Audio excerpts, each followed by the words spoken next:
Christy, would you ever say anything that, like for somebody who's maybe, on the sidelines and they're kind of like thinking, hey, I want to do this medical entrepreneur thing, but, I have people that are dependent on me, like, like you have your child is dependent on you with the type 1 diabetes. Like, how do I make that transition? Yeah. So, obviously we have to be responsible adults and we have to continue, caring for our family and doing the things that we have been doing. But, you can dive into this slowly. I mean, this wasn't something that I did overnight. I even mentioned that I took longer to do this than probably most people. Kelly really preaches, and I agree with her 100%. Don't go getting a ton of debt when you're doing this, and that's going to keep you out of a lot of trouble. I personally, wouldn't go, take like a $200,000 loan and build this huge med spa and buy all this, you know, equipment when you don't have any clientele because it's just going to sit there, but you can build clientele over time, and that's kind of what I did.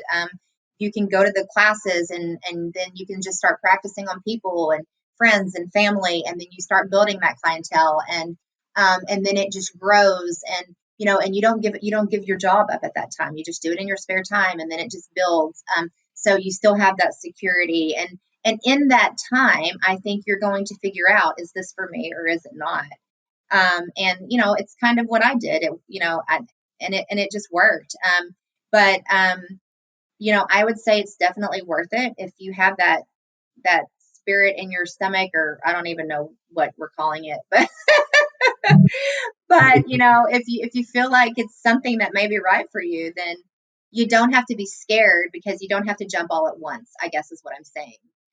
Now there may come a time where you have to make some decisions, but I prayed about it, and sometimes God nudges you, and that's what he did to me, because it was hard. I was like, oh my gosh, I've done all this work, and am I just going to walk out of this program, and am I going to do that? And so he nudged me a little, and that's what I needed. I needed that nudge. I needed it to be like, well, that's just not going to work for me, so see you later.